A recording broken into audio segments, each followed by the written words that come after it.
So welcome everyone to the Buddhist Path of Awakening class. We are working our way through Shambhala, the Sacred Path of the Warrior. Tonight covering chapters 7 and 8. Michael, do you want to take it away? Okay, yes. Welcome, everyone. So before, I'll be talking about the chapter titled The Cocoon. But before talking about that chapter, I wanted to do just a little bit of review of some points that I think will make the chapter more meaningful, I hope. And also had something I wanted to share that was prompted by something that John talked about last week when he said that the Shambhala teaching, that Trungpa Rinpoche did not come up with the Shambhala teachings out of nothing, that in fact there existed a tradition, which is what he talks about in the first chapter of the book, the whole legend of Shambhala. This reminded me that some years back, I went to an exhibit at the Boston Museum of Fine Arts of tankas, which are religious art, religious paintings, related to Shambhala. So I went to the website to see if anything like that's being exhibited now, and really couldn't tell one way or the other, but wanted to share the announcement about the exhibit that was, again, 10 years ago, Seeking Shambhala. And you can see one of the tankas here. And as you scroll down, you can read their description from the Museum of Fine Arts. Most importantly, the tankas that they were showing were of the Sakyong kings, the Rigden kings. And as it says, they date back centuries. So what we're exploring is not something completely new or something completely, that just started now, but in fact dates back quite a ways in the Tibetan tradition. It's not as big a tradition as the overall Tibetan Buddhist tradition, but it's certainly part and parcel of the same thing. So you can look at that at the Boston Museum of Fine Arts website if you just enter Shambhala into their search. I don't know if they're displaying any of those tankas now. They were very interesting to look at. Again, just for, if nothing else, just for historical reasons. It was interesting to see how far back this tradition went. In any case, we began the book talking about basic goodness, which is a term that points to something we can actually experience. And really, the term is helpful in pointing something out so that we can talk about it. The most important thing is, what do we experience? And that with basic goodness, we begin to discover our fundamentally awake, open quality that is inherent to who we are right from the beginning, however brief and fleeting this might be. And again, last week we talked a little bit about the analogy that Shantideva uses in the Way of the Bodhisattva for the experience of bodhicitta, which is closely connected to basic goodness, or another way of saying basic goodness, you could say. That it's like a flash of lightning in a dark, dark night that just momentarily illuminates everything. So we have this experience. We have this experience in our lives. We might experience something of this in meditation, but it's a brief experience in the beginning. But it's what we're meant to recognize, what we're meant to cultivate, what we're meant to nourish through our practice. There's a chapter on the heart of sadness, which again talked about the raw, tender, open quality of our heart when we're open to that. And then we did a chapter on fear and fearlessness and going beyond fear. And he actually describes several steps we need to take in order to go beyond fear. You could look at that chapter as some instruction, path instruction. That first and most importantly, we have to acknowledge fear and not shrink from it. And then we examine fear. And then when we examine fear, what we discover is underneath is this sad and tender, open heart, heart of awake, heart of fullness, heart of aliveness, you could say. Then we read a chapter on synchronizing body and mind that, which he says connects with developing fearlessness. And there's two sentences here I just wanted to share. Here, fearlessness, this is again in the context of synchronizing body and mind. which we primarily practice through the practice of meditation. Here, fearlessness means being able to respond accurately to the phenomenal world. It simply means being accurate and absolutely direct in relating with the phenomenal world by means of our sense perceptions, our mind, and our sense of vision. And this is what leads to, or this is what brings about the experience of the dawn of the great Eastern Sun, which fundamentally, he says, is based on appreciating ourselves and our world. So the question that we might ask is, why don't we always experience this? What's getting in the way, or what is the obstacle to this? And this is what we're talking about in the chapter titled The Cocoon. As he says in the beginning, although we can experience this great Eastern Sun vision, in general, we're much more accustomed to the darkness of our setting sun world than we are to the light of the setting of the great Eastern Sun. Now, the key word in there is accustomed. It's what we're habituated to, what we've become familiar with in our confusion. By darkness, he says, we mean enclosing ourselves in a familiar world in which we can hide and go to sleep. And he goes on to say, in relation to this cocoon, in relation to this hiding that we do, when we're afraid of waking up and afraid of experiencing our own fear, we create a cocoon to shield ourselves from the vision of the great Eastern Sun. So the cocoon is really a very powerful image. We create the cocoon because we're afraid of the brilliance of the great Eastern Sun. We're afraid of, or we shrink away from our tender, open heart. We end up masking our fear and our sadness, our tenderness and openness within a cocoon. And this is what happens when we give in to our fear, our insecurity, our anxiety. We close ourselves off, we wall ourselves in habit, in habitual perceptions, habitual ways of projecting our world and identifying with things in our world and clinging to that.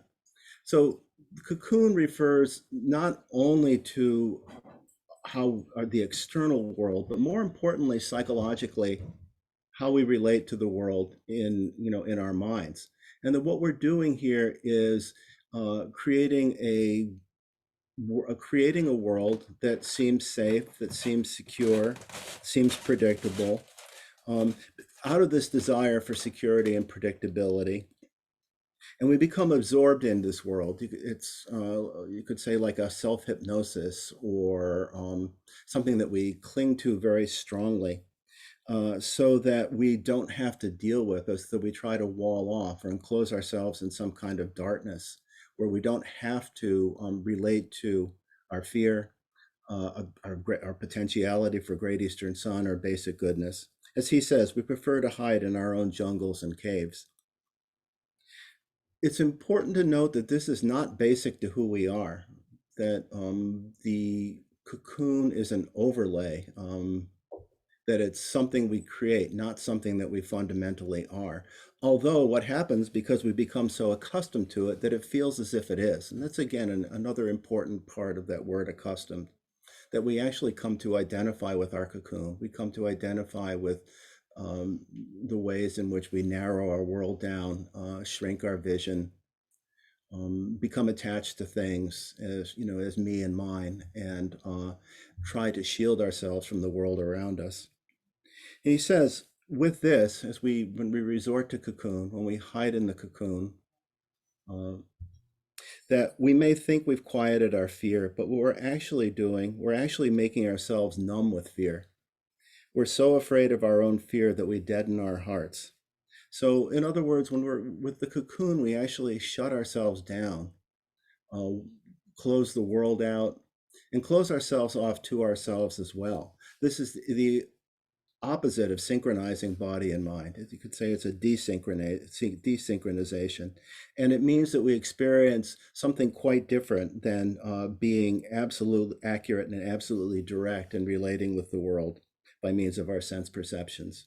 We're shutting the world out. We're narrowing our vision down. We're hiding in jungles and caves.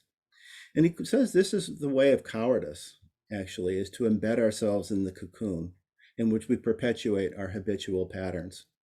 So it's cowardice because we're giving into, in a very reactive way, to our fear and shrinking away from the possibilities of wakefulness, aliveness, tenderness, our sad and tender hearts. When we're constantly, he says, when we're constantly recreating our basic patterns of behavior and thought, we never have to leap into fresh air or onto fresh ground. And he goes on to describe how stultifying, claustrophobic, how choked off, how unpleasant the cocoon can become. Even though in the beginning it seems like home and it seems safe. Um, in the cocoon, he says, there is no dance, no walking or breathing, not even a wink of the eyes. It's comfortable and he says it's comfortable and sleepy and intense and familiar home. Such a thing as spring cleaning has never been known. We feel it's too much work, too much trouble. We prefer to go back to sleep. So again, we're talking about the experiences of laziness and depression that come about through hiding and becoming accustomed to identifying with the cocoon as if it were who we really are. In the cocoon, he says, there's no light at all until we experience some longing for openness, some longing for something other than the smell of our own sweat. Back in the day, the particular phrase was the only smell in the cocoon is the smell of your own armpit. But when we examine this comfortable darkness, we find it's claustrophobic. So this is the beginning of how we begin to realize that there's something greater, some greater potentiality, some greater possibility. And this begins us on a path. And what he says is the first impulse that drives us away from the darkness of the cocoon is a longing for ventilation. As soon as we begin to sense this possibility of fresh air, we realize our arms and legs are being restricted. We want to stretch out, walk, dance, even jump. We realize there's an alternative to the cocoon. In other words, we begin to open up. We begin to experience at least some beginning sense of awareness. It's like what we experience, for instance, in meditation, where we perhaps in the beginning find meditation difficult, but realize something about how distracted or absent we often are, how ignorant we often are in terms of our actual experience from moment to moment. Anyway, he goes on to say, with that longing of fresh air, that breeze of delight, we open our eyes, and to our surprise, we begin to see light. So we begin to step out of the cocoon. We begin to realize there's a greater world than this shut down, narrow world of our habitual patterns, our safe ways of relating to ourselves, our shut off, closed down ways of being with ourselves and with the world around us. Again, the absolute opposite of appreciating ourselves and appreciating the world that he said was so important in terms of realizing Great Eastern Sun vision. Then, having opened our eyes, we realize that the degraded cocoon we've been holding on to is revolting. He actually uses the word revolting. And we want to turn the lights up as far as we can. But in fact, we're not turning up the lights. We're simply opening our eyes wider, opening up. We catch the fever of the Great Eastern Sun. So with this, what happens is the cocoon that had seemed so familiar, so comforting, so secure, we begin to see as actually some kind of prison, that it actually is causing a deterioration in our lives. It's unhealthy. And so there's some beginning sense of renunciation, actually, because as we come to see the true nature of the cocoon, we realize it isn't really protecting us at all. It's shutting us off. It's closing us out. And as we come to see this more and more, our awareness continues to expand. We continue to open up. We want to step out into the world. But he says, we should reflect back to the darkness of the cocoon in order to inspire. He says this is important in inspiring us to move forward. We must look back to see the contrast with the place we came from. So in other words, we're not simply rejecting cocoon as if we were just taking out the garbage or something, but we actually need to examine it. In fact, rejecting the cocoon in that way would, in a sense, be fear-based as well. We're not afraid to look at the cocoon. We're not afraid to look at our habitual patterns. We're not afraid to look at how we perceive the world and how our habitual patterns affect how we perceive the world. How our habitual patterns affect how we relate to ourselves and relate to other people. We're willing to look at all of that. And he says if we don't look back at the cocoon, we'll have difficulty relating to the reality of the setting sun. He says we can't reject the world of the cocoon, even though it's horrific and unnecessary. Again, unnecessary because it's not basic, not fundamental to who we are. It's a choice on some level that we make, and it's a choice we can begin to let go of making. He says we have to develop immense, genuine sympathy for our own experience of darkness, as well as the experience of others. And I think this becomes increasingly clear as we are freer of the cocoon and see its unnecessary nature. It becomes increasingly clear how unnecessary the suffering that clinging to the cocoon creates for other people as well. He says otherwise, if we don't relate back to the cocoon, our journey becomes a setting sun holiday.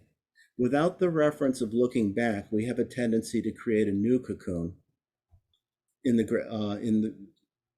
So what we end up doing if we're not relating back constantly to with some understanding of cocoon, our tendency to want to create security and comfort, is we may end up just creating what's a better cocoon, but it's still confining.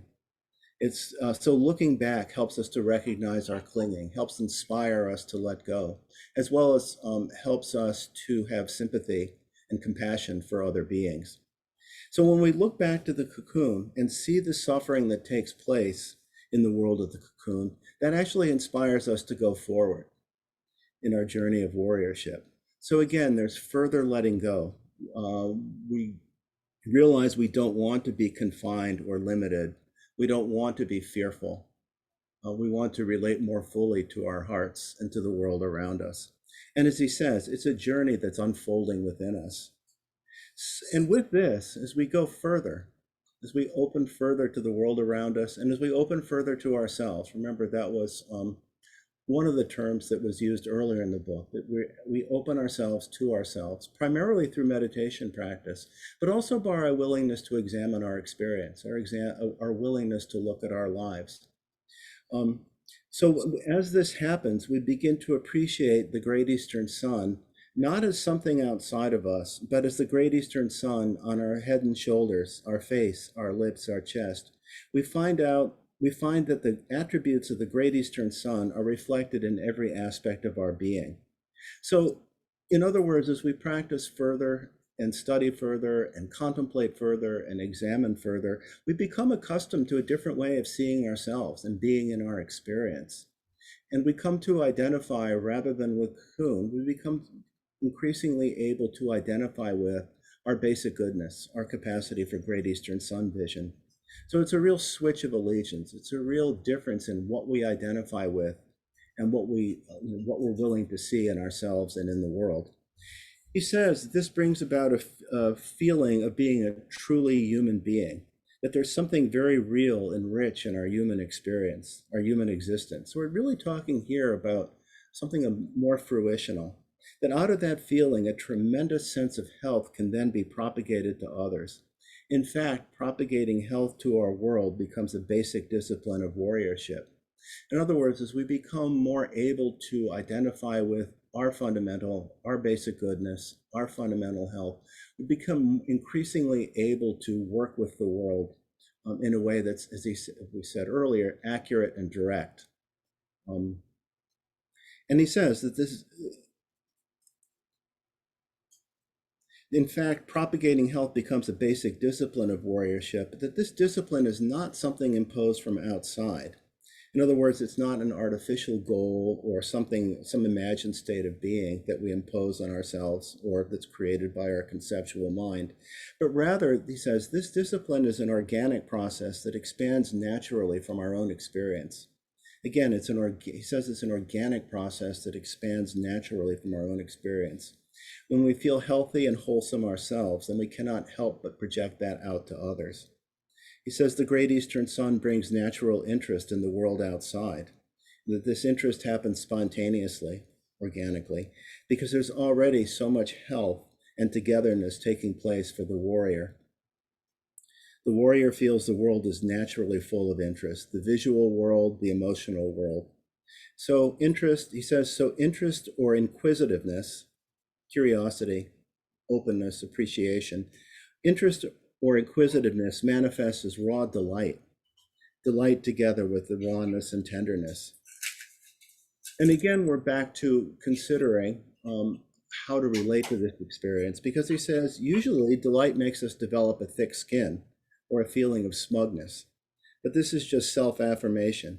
This is what happens, again, when we want to possess this experience, which is another way, again, of hiding in cocoon.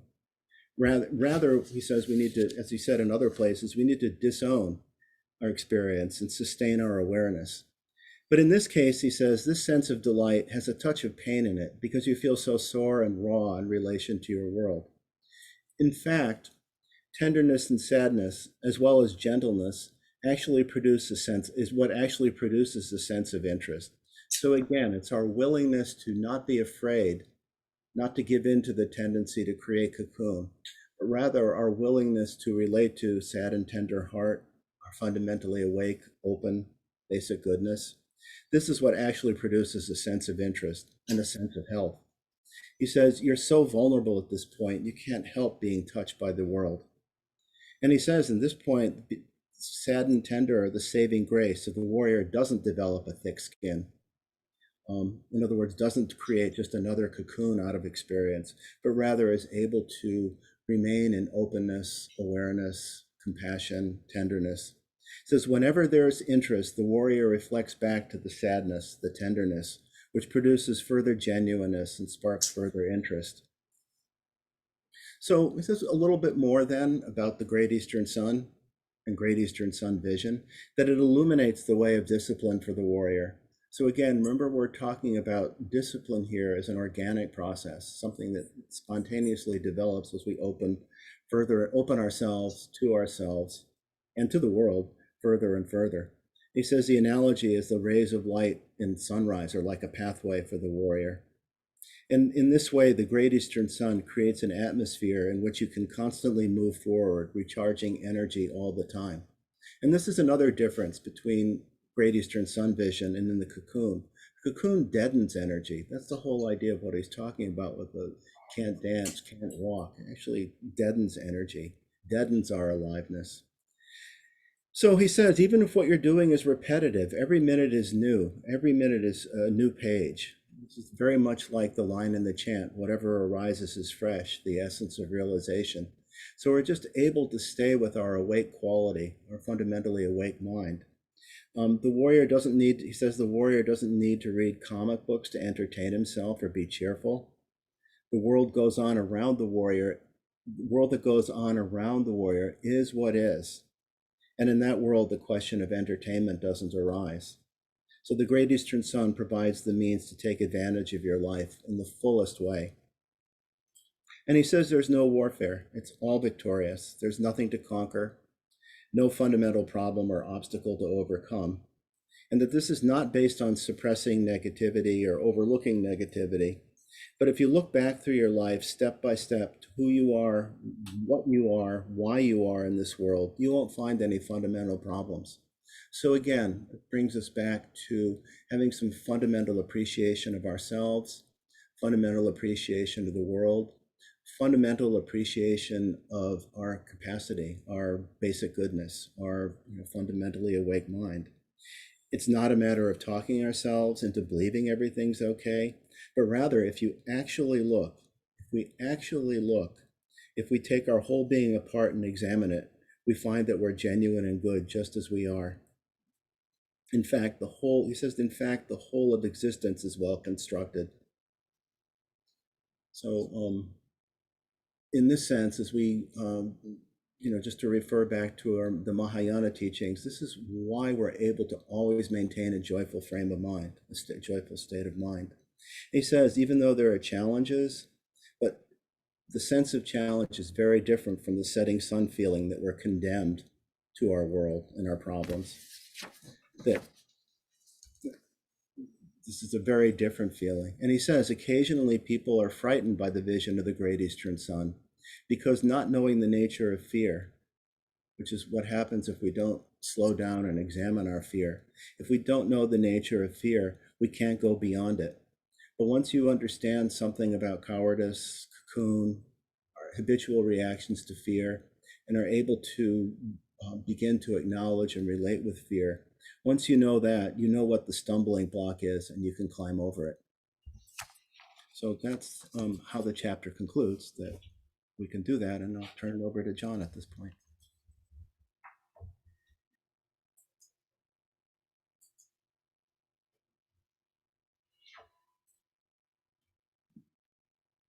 Thank you, Michael.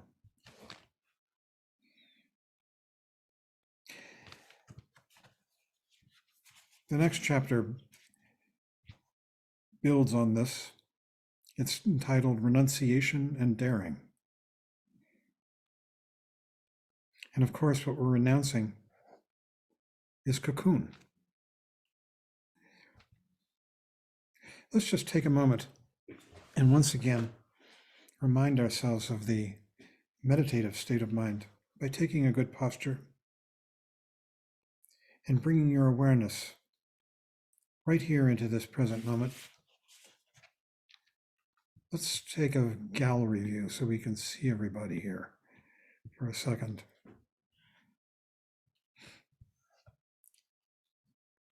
So take a good posture and with your eyes open, your gaze relaxed, natural. Here we are in this present moment. Between thoughts, you might say. Cocoon is made up of thought. And so when we come back to awareness, we are stepping out of the cocoon. We're leaving it behind. The cocoon is made up of thought, and all thought is fundamentally anxious.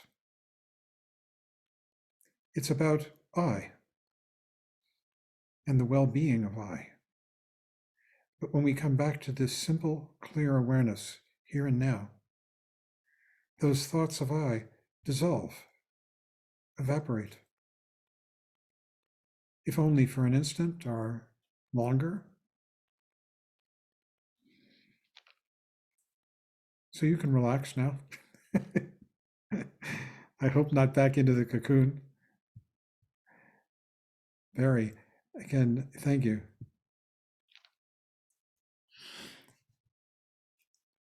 The fundamental technique for stepping out of cocoon is what we just practiced. It's coming back to awareness. It's seeing that we're thinking, and in the moment that we realize we're thinking, we're not. When we're lost in thought, we don't even realize it. We're busy thinking, worrying about this, hoping for that, whatever it might be. And then as soon as we come back, right here, it evaporates. It disappears, those anxious thoughts. That is the very nature of cocoon, is those anxious, very habitual, repetitive thoughts. It could be somewhat anxiety-making, the idea of giving them up. They give us our reference point. We worry about this, we worry about that, we worry about our health, we worry about our livelihood, we worry about all kinds of things. The key is that these thoughts are very, very repetitive, and they form a kind of web around us, a cocoon.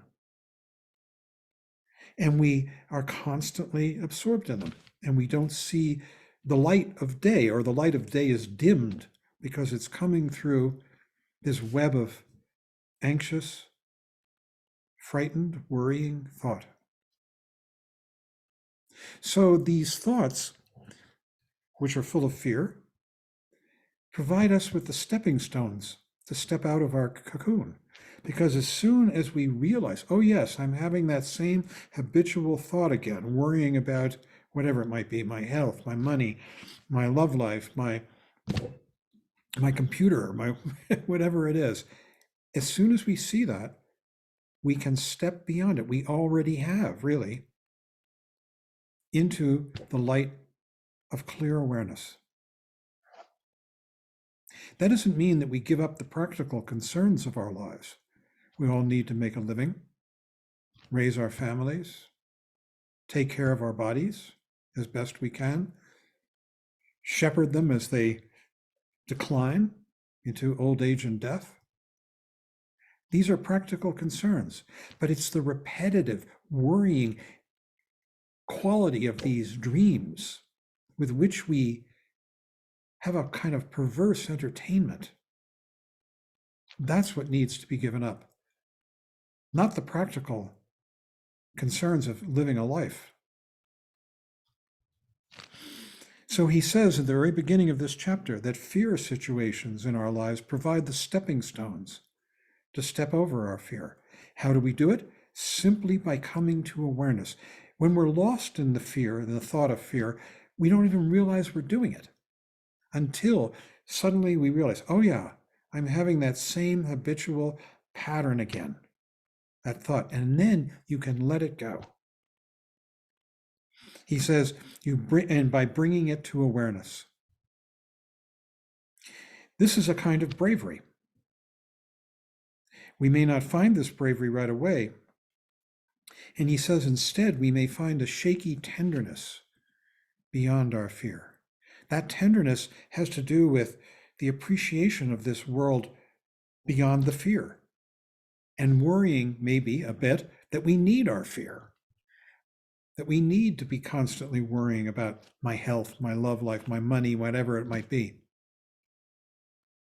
He says this tenderness, which is an appreciation for this world, contains an element of sadness, not in the sense of feeling sorry for oneself, but it is a natural situation of fullness, of the fullness of this life, as it arises and passes away continually in the present moment.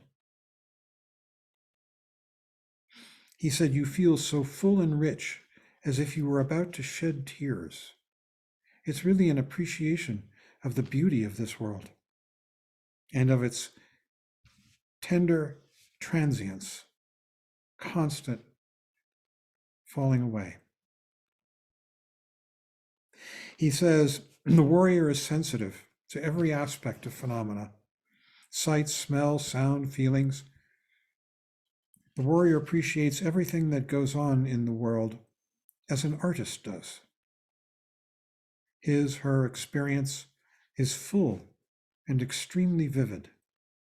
The rustling of leaves, the sounds of raindrops, which we only can appreciate and feel when we come back from the cocoon, from the web of dreams that constitutes that cocoon, into awareness in this present moment.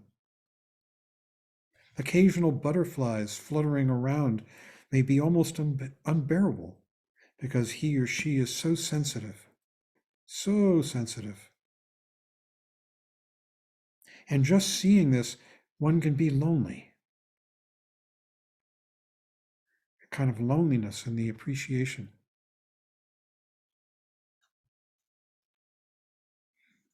In the ordinary sense, renunciation is connected with asceticism. You're going to give up food, you're going to give up vacations, you're going to give up whatever you're going to give up, sex, who knows. But this is not the Shambhala sense of renunciation.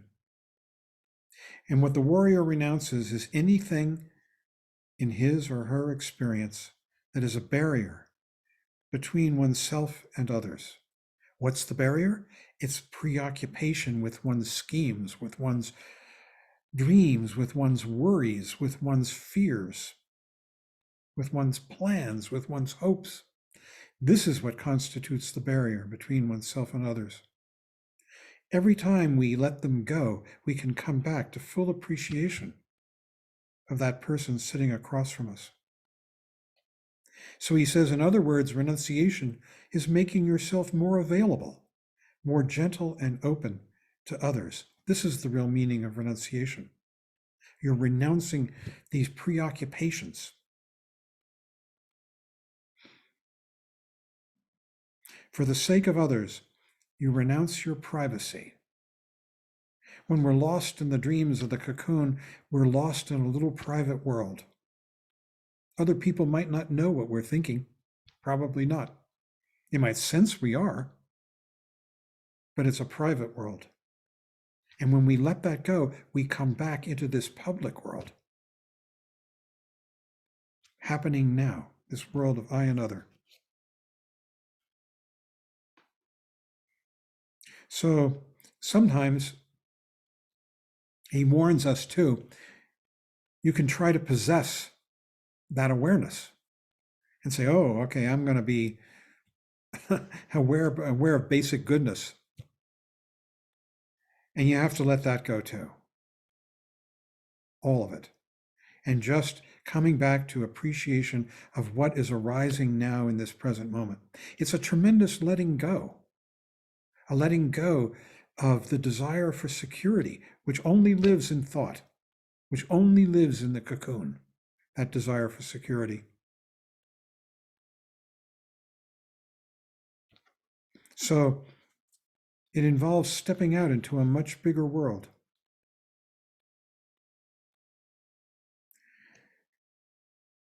He says the principle of renunciation is to reject any small-mindedness of wanting a little nest or a home. That's scary. We're going to give up the idea of nest and home. That's small-mindedness. And this is best done, or you might say cultivated, in the practice of sitting meditation.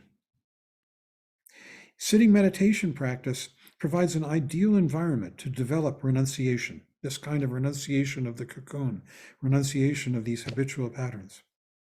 You regard thoughts that arise as just your thinking process in sitting meditation. You don't hold on to any thought, and you don't have to punish your thoughts or praise them. You just see them. You have a thought, you're lost in the thought, and suddenly you realize, I'm thinking, you just see it. You don't praise it, you don't condemn it, you don't reject it, you don't say it's good or it's bad. It's awareness. And in doing that, we begin to step into the realm, he doesn't say this here, but it's really the realm of egolessness. Because we are giving up our purposefulness, our agenda, for the sake of just simple, pure awareness, which doesn't belong to anybody. And if we think it's my awareness, then it's not real awareness. Then it's another project.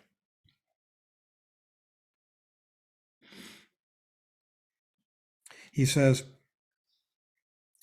meditation is having a steady mind. You just watch your thoughts go up and down, and whether they are good or bad, exciting or boring, there or not, you just let them be. You don't accept some and reject others, which is more thinking. You let them be, and you see them, and that without purpose, and they go. So by doing this, you experience a sense of your existence, being, without the partiality of thought, but including them too, because they happen, just like your awareness of trees and people and sounds and smells. There are thoughts, and we see them. You come back from being lost in them, and you see it, and you don't do anything with it. You experience your thoughts, you label them thinking, and you come back to your breath, going out, expanding, dissolving into space. And this space is the space of awareness, right here and now, the space of our lives, the space of our very being. And in doing this, you experience your world directly.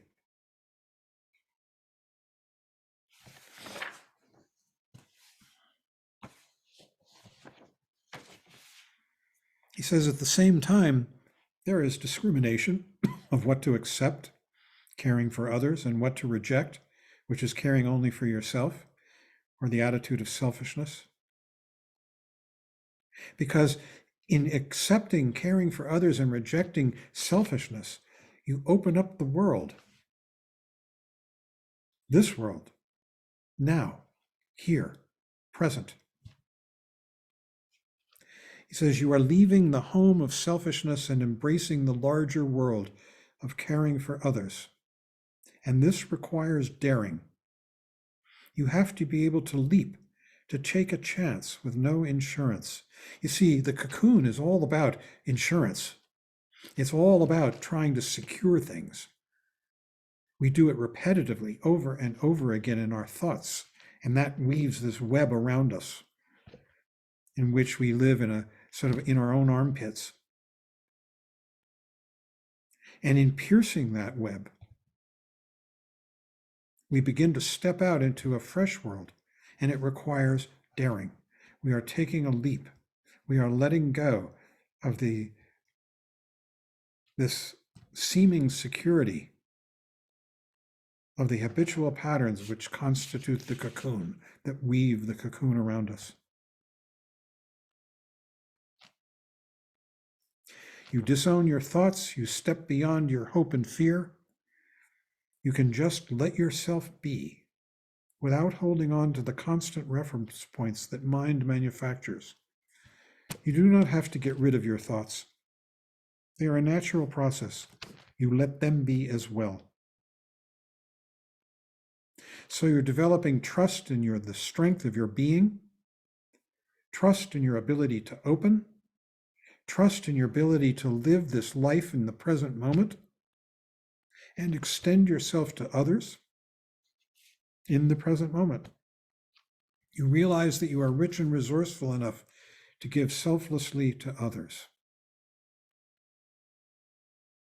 And you find that you have a tremendous willingness to do so.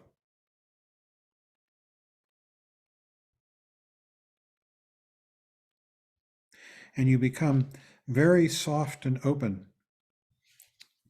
and allow tenderness into your heart, the tenderness of appreciation for this transient world that is arising and passing away now.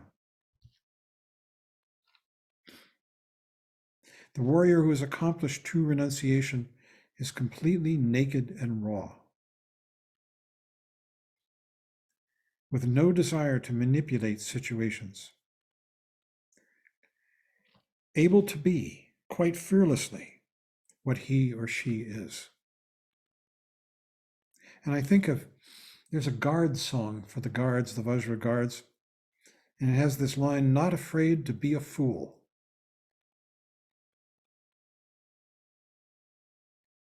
Not afraid to be a fool, just being what one is, alive and in the present moment. Responsive, appreciative, with a sad and tender heart about this beautiful transient life that is passing away, my life, your life, all of our lives.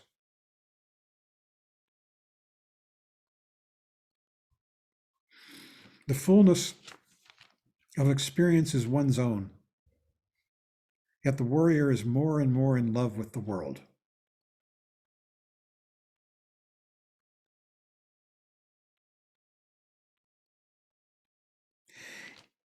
Finally, he concludes, he says, by renouncing one's private world, the warrior discovers a greater universe and a fuller and fuller broken heart. This is a cause for rejoicing. It is entering the warrior's world. I want to share with you something that I've been looking at today. I'm trying to write down my memories of Trungpa Rinpoche. And today I was working on remembering and examining a poetry reading that took place at Mackey Auditorium at the University of Colorado in May of 1972. It was a fundraiser. It was a raising funds for the Karmadzong Meditation Center. And what happened was that through one of Trungpa Rinpoche's students, a fellow named David Bolduc, we invited Gary Snyder, who came, and Rinpoche had already met Allen Ginsberg and made a relationship with him, and we invited him. And then Rinpoche had from England a relationship with the poet Robert Bly, and we invited him. And Gary Snyder brought along a Japanese poet who didn't speak English, so he couldn't read his poetry to an American audience, but his name was Nanao Sakaki. And what happened was, you can hear a recording of most of the event at the Chronicles website.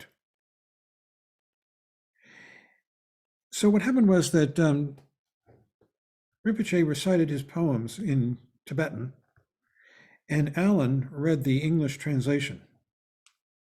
Then Alan read his poetry.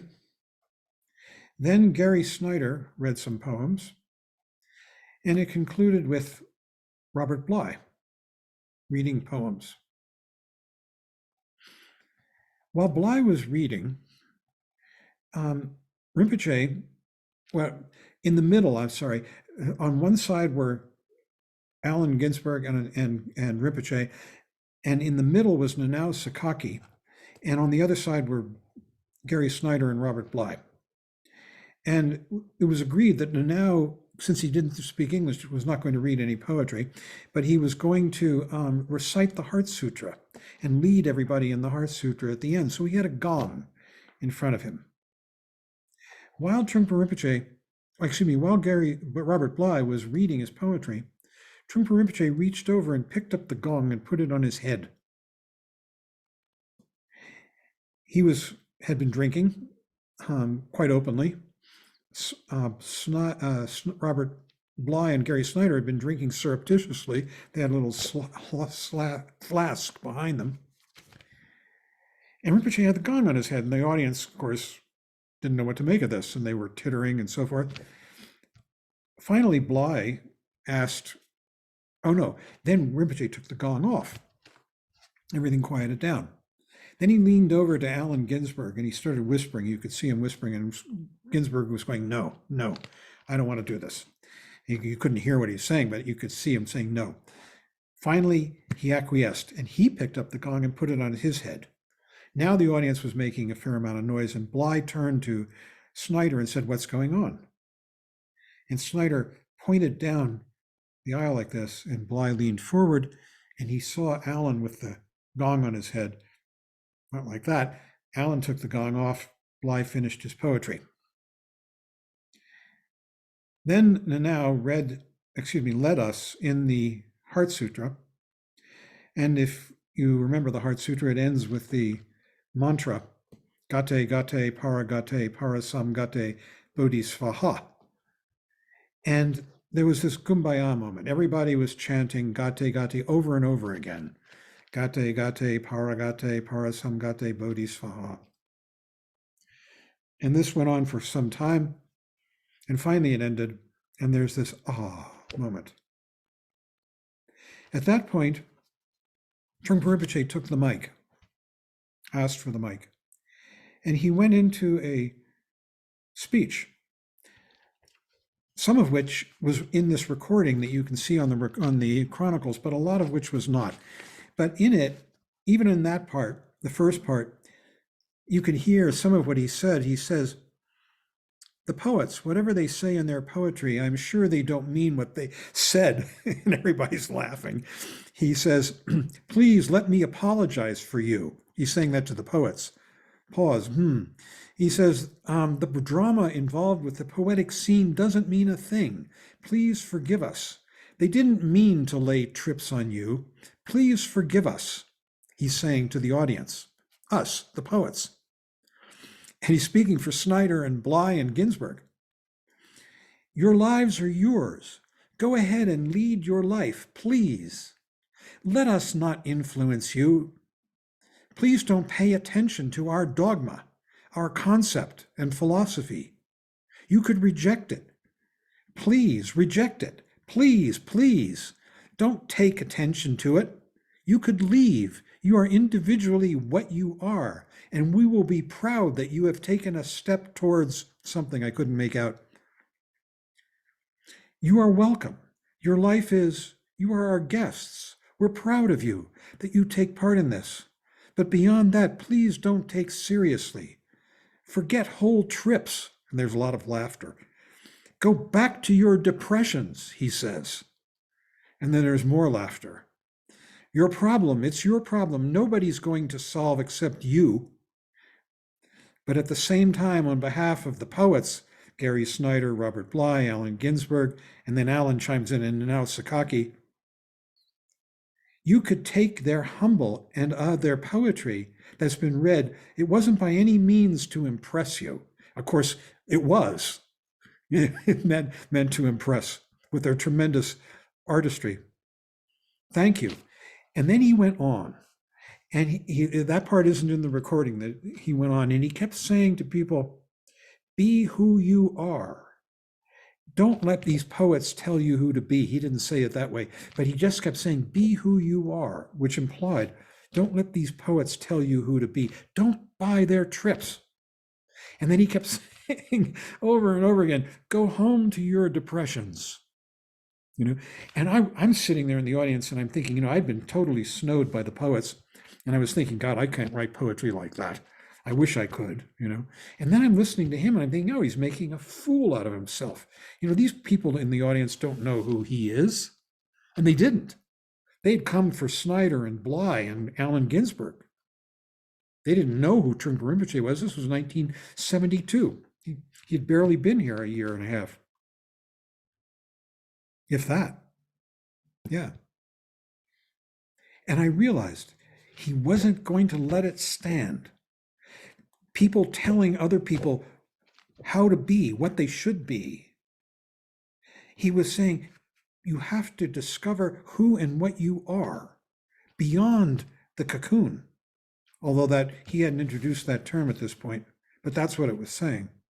The cocoon is all about rules and about what life should be, what I should be, what we should be together, that we repeat repetitively over and over again. And I was sitting there thinking, these people in the audience, they don't know who he is. They have no appreciation. At first, I was mortified. I was thinking, our teacher is making a fool of himself. Then I began to realize he's not going to let it stand. He is willing to be a fool, to be seen as a fool, to champion each one of our right to be who and what we are in this world, in the present moment, with tremendous courage and daring. What an example it was. It took me a while to realize as I sat there, because the audience is all saying, what's he doing? Who is this person? He was wearing a Hawaiian luau shirt. He looked like a fat little Hawaiian, Asian Hawaiian. So this renunciation is about giving up the fear-based, hope and fear-based thoughts and stepping into this world as it arises in the only time we ever have, this present moment, free, full of beauty, transience, tenderness, art, true art. So that's all I have to say. That poetry reading. Wow. And we could have a discussion.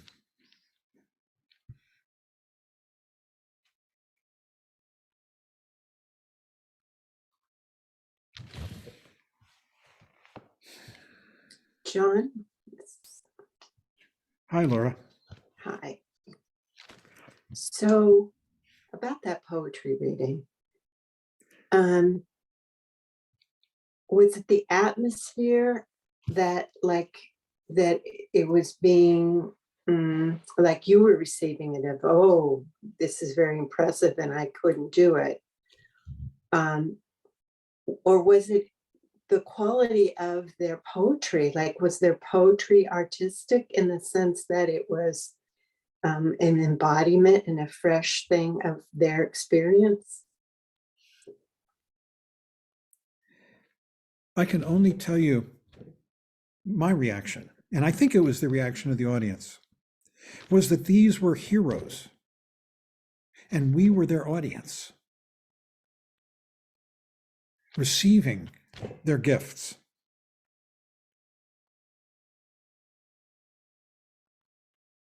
I mean, these were the most famous poets in America. Allen Ginsberg and Gary Snyder. Robert Bly, not so much so. He was, and Trungpa Rinpoche was completely unknown at that point, pretty much. And this wasn't Yes, something that I think Trungpa Rinpoche I'm assuming organized. everybody, I'm assuming everybody felt as I did, because I was sitting there thinking, gosh, I wish I could write poetry as beautiful as Gary's,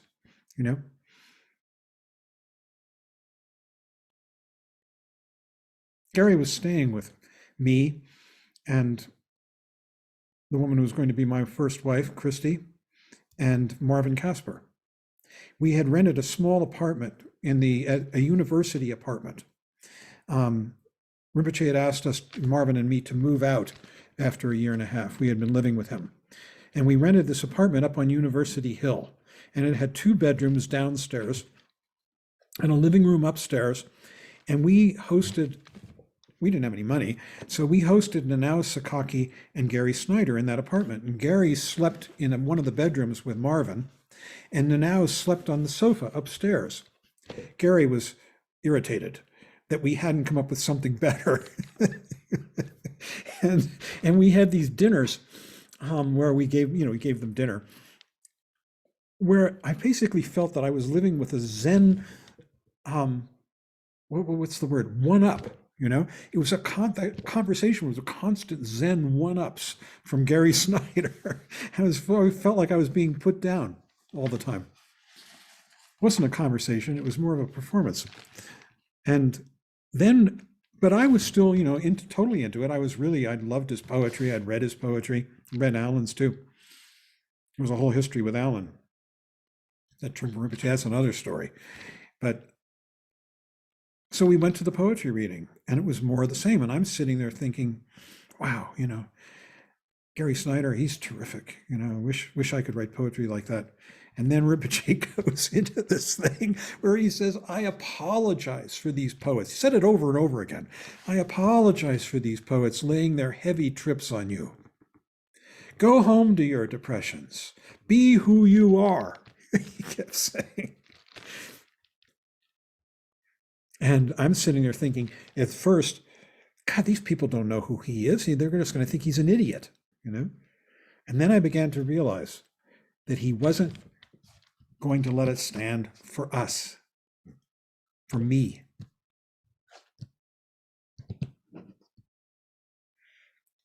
What courage.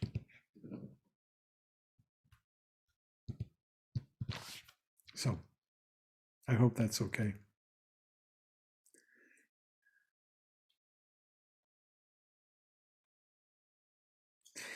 Robert has his hand up. Okay. Hi, Robert. Hi. It was Rinpoche's reaction to the poets a stand for organic process. Yes. A stand for enlightenment, a stand for the integrity of each one of us, our awareness, not giving in to the stories that we've been told about how we should be, but discovering our own versions of the beauty of life.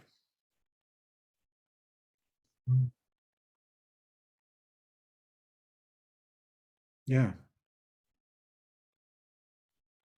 That's occurs to me right now as you mentioned stepping stones earlier.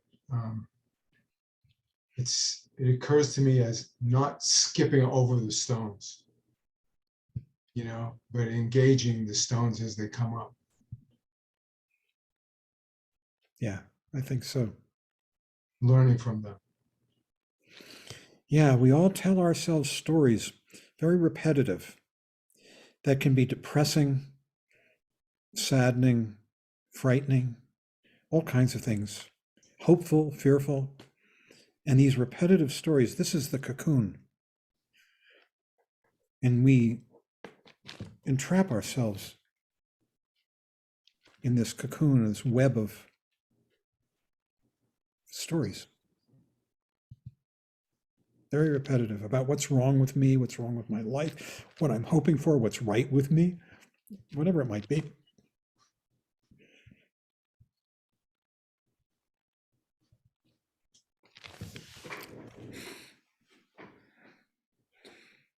Yeah, not saying that that is a foundation for something else is, I mean, it is. I mean, it's not a physical foundation, but it is a foundation for something else. Being stuck with that one thing is like never going to the next, getting to the next rung on the ladder, so to speak, or taking the next step on the stairs. I think these stories are like launching pads into the freedom. You know, he said, take a leap. He says that in the chapter. You have to take a leap. And in other places, he says, we're leaping into centerless space. Hmm. Here and now.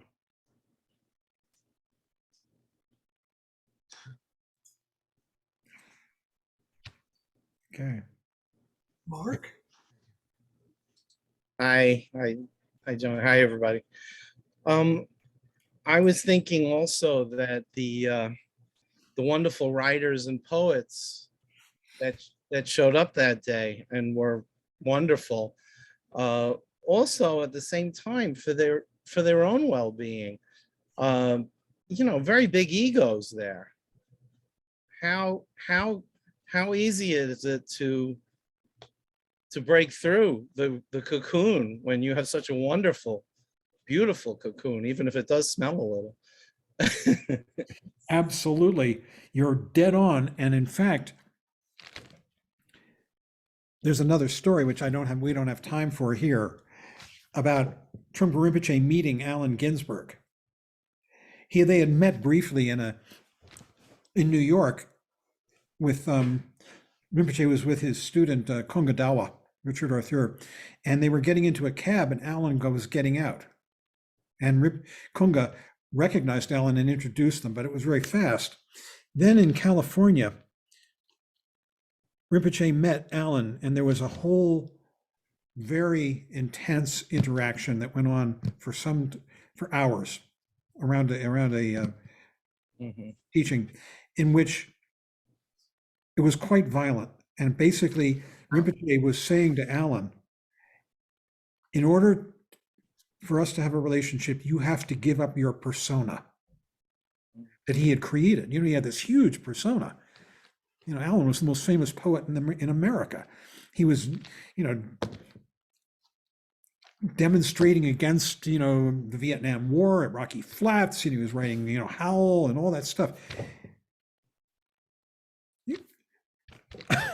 I'm right. I have written it up.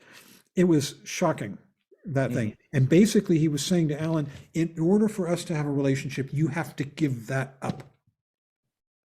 And Allen did it. He did it. And he became a student of Trungpa Rinpoche and went to the first seminary in 1973. And he and Rinpoche did a lot of stuff together. He started the Jack Kerouac School of Disembodied Poetics at Naropa. Yeah, because Allen had great humility. He really did. Gary Snyder, we never saw him again. Yeah. That's hard. It is hard. The next night after that poetry reading at Mackey, when Rinpoche had done that, he had a meeting up at his house in 4 Mile Canyon outside of Boulder. And he met with me and Marvin were there. And he met with the 4 poets, Nanao Sakaki and the other 3, Gary and Robert and Alan. everybody was sitting on the floor except for Rinpoche was in a chair, and Gary Snyder was in a chair next to him. Mm. And Rinpoche kept saying to Gary Snyder, Rinpoche was pretty loaded. He had a lot to drink. And he kept leaning over to Gary and he kept saying, "We're bodhisattvas. We can work together." And Snyder would sit there and it looked like he had a rod up his back, I thought. And he would say, "Yes, we can do that." That was the last time we ever heard anything from Gary Snyder. Ever. So I think I've said enough. Telling stories. I think Jane has something.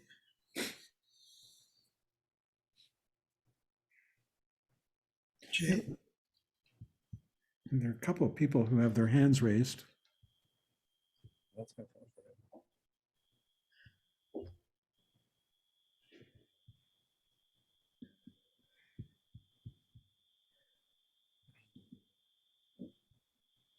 Can't hear Jane.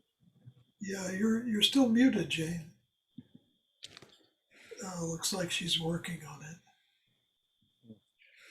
There were two people who had their hand raised. It said, Well, yeah, that's the hand raise symbol. That was Robert and Mark. okay.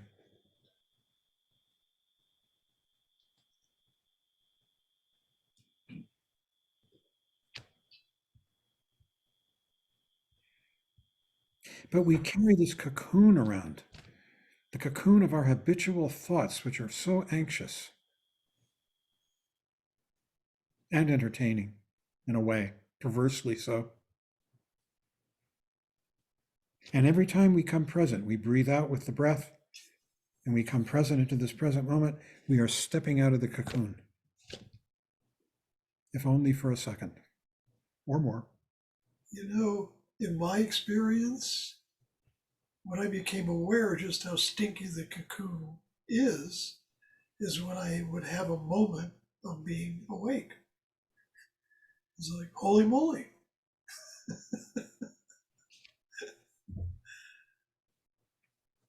Yeah. And so when he talked about looking back at the cocoon as necessary, to me, I had the kind of reverse. I mean, I kept remembering how vivid the experience of being fully present is. Mm-hmm. And for me, a lot of it has to do with realizing how utterly absorbing, engrossing the cocoon is. That when I'm in the cocoon, I'm just in it. I'm thinking those fearful, anxious, whatever they are, thoughts going around and around and around over and over again. And it's not fun.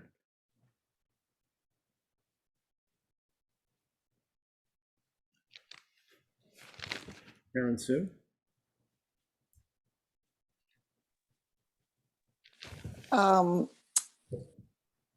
So this is really the cocoon is spectacular.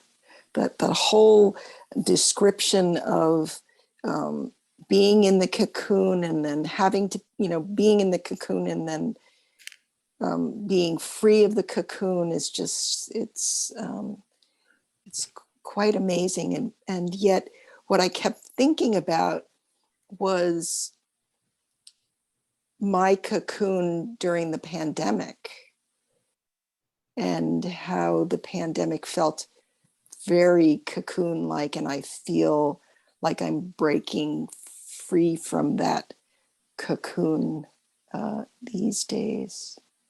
So I just wanted to share that.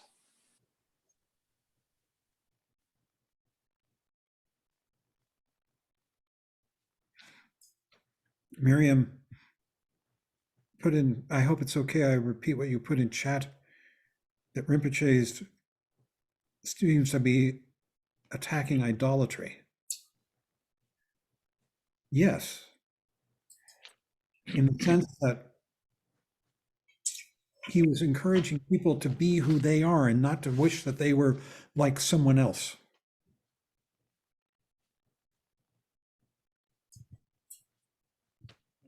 Lodro, I think, has something. I think the story just brought up many things to me. Because I would like to share that as a musician, I think some of my biggest influences, or some of the people that have inspired me the most, have not really been artists that try to convince me to emulate them, but rather that have inspired me to be myself. So when I'm hearing this story about Rinpoche actually shutting down these poets, it's interesting because for me, I feel the reverse, in the sense that when I hear a beautiful piece of music, or when I hear the artist that inspires me the most, I never really get a sense of idolizing them or wanting to be like them, but actually what I admire or what I respect or connect with the most is that it feels very raw and vulnerable, and it feels very authentic and present. So one of my favorite genres of music is actually death metal, which is mostly growls and screams and really aggressive music. And all of the performers that do this don't seem that invested in being big or famous. It's not really a genre of music that is made around becoming these big rock stars, but rather it's about expressing the most vulnerable and perhaps even most undesirable of emotions, and knowing how to express it and convey it in a way that feels very authentic and non-destructive, but very present and real. So I'm thinking if there is the possibility that we can look up at the people that inspires us as the artist, not as trying to be like them, but actually as people that are just so genuinely themselves that they inspire us to be that within our own systems, within our own environments, and with our own resources, whether it's as musicians or as painters or the like, but to actually be creative with our own resources rather than try to be like them. That's what came up for me. Thank you.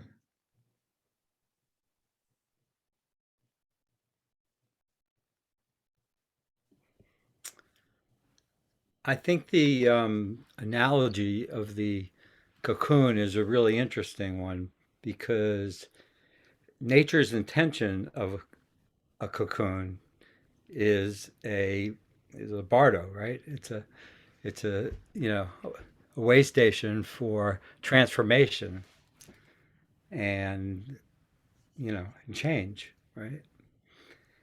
And to just it's a temporary holding place until this transformation takes place into a butterfly or whatever.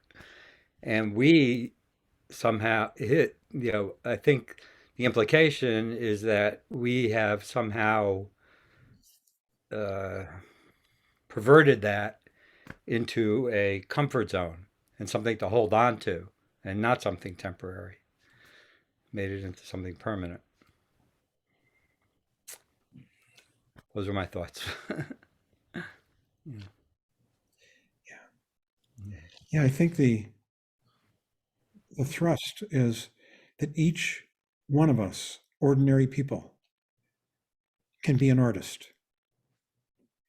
can be creative in one way or another. It might be in actually creating art. It might be in our relationships with other people and the way in which we engage with love and sympathy to others.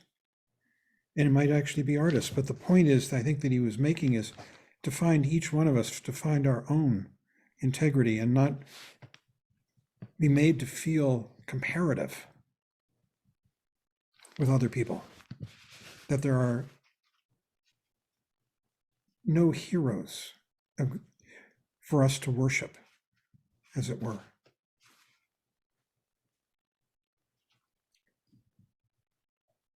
that we each have to find our own integrity in art and the beauty of our lives, each one of us. And in doing that, we become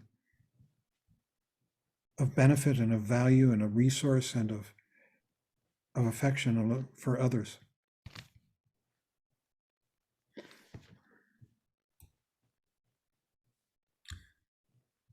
John, I think the story really reminds me of how uncompromising Trungpa Rinpoche could be. Yeah. It could be scary at times, to put it mildly. And then I saw Jane put a comment in about why isn't the poetry a teaching? And, I think you can look at what happened in lots of different ways, but I think maybe that was one of the points he was trying to make, maybe, is that if we don't hear art and be ourselves, then it's not a teaching to us because we're fitting it into something else rather than actually taking it to heart. So I think the message to be yourself was really important.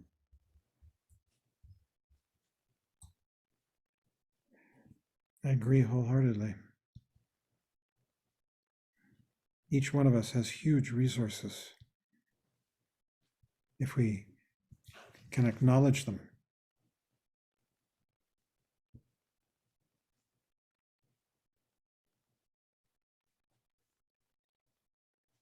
You're muted, Michael. I'm saying, no, it's a good question about the It is a good poetry. question. And that's just one answer. It doesn't mean that I'm right. I wasn't there, so I can't say. Judith.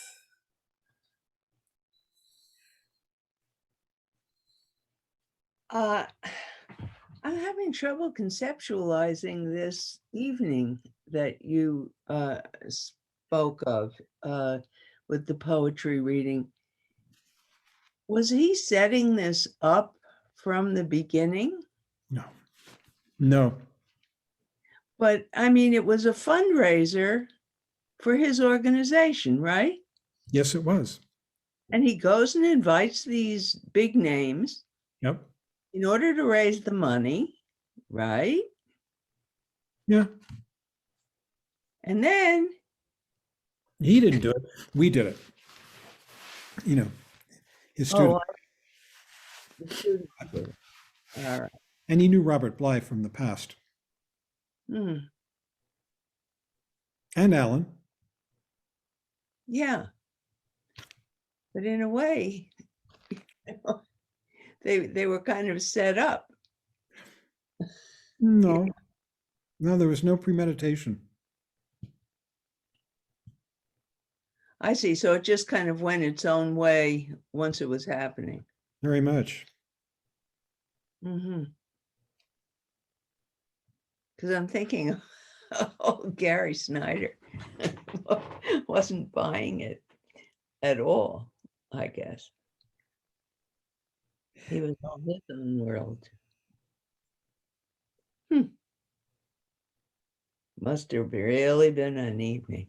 It was intense. I mean, Mackie was sold out. People were standing in the galleries. I think there were over 2,000 people. Wow. Wow. Yeah, this wasn't a small event. I'm amazed I didn't even know until just today that there was a recording, but the recording cuts off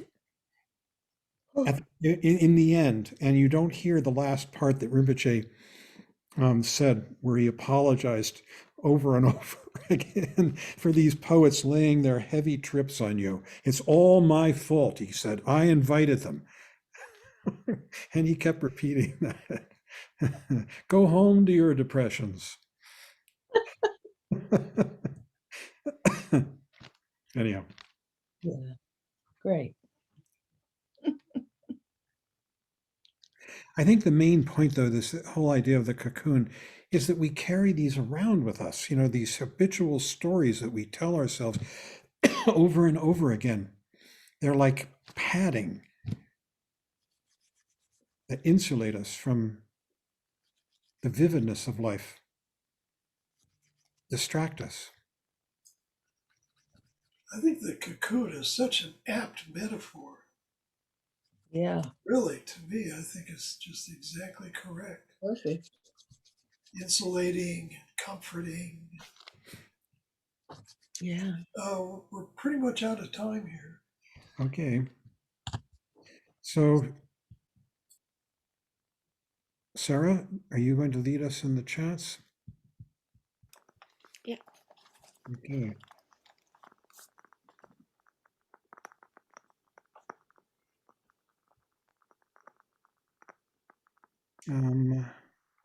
Sorry, I'm looking for them. There we go.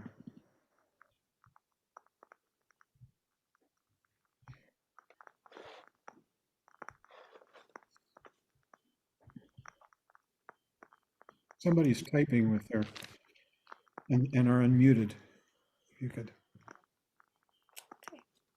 We'll close with a prayer for peace, and then by dedicating the merit generated by our practice for the benefit of all sentient beings. Sarah, I've got to mute everybody. I'm sorry. Sorry, I'm having difficulty muting everyone.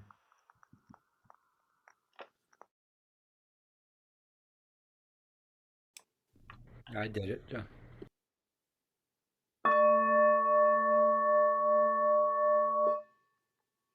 By the blessings of enlightened and compassionate ones, by the power of my positive actions of 3 times and my prayers of pure aspiration, may wars, conflicts, epidemics, and all other maladies dissolve in this world, and may the earth and all who live on this earth enjoy the abundance of well-being.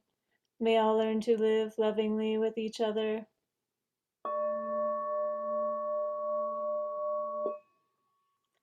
By this merit, may all obtain omniscience.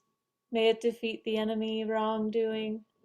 From the stormy waves of birth, old age, sickness, and death, from the ocean of samsara, may I free all beings.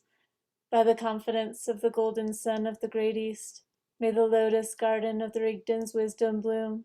May the dark ignorance of sentient beings be dispelled. May all beings enjoy profound, brilliant glory.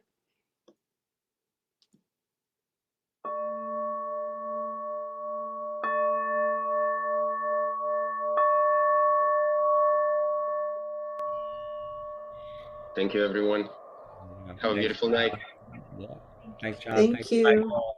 Thank you. Thank you, Michael. Thanks, Thanks, John. Michael. Thank you, Michael, Great. John. Thank you. Thanks, Thank you, John. everyone. Have a good night. Thank Thank you for the teachings.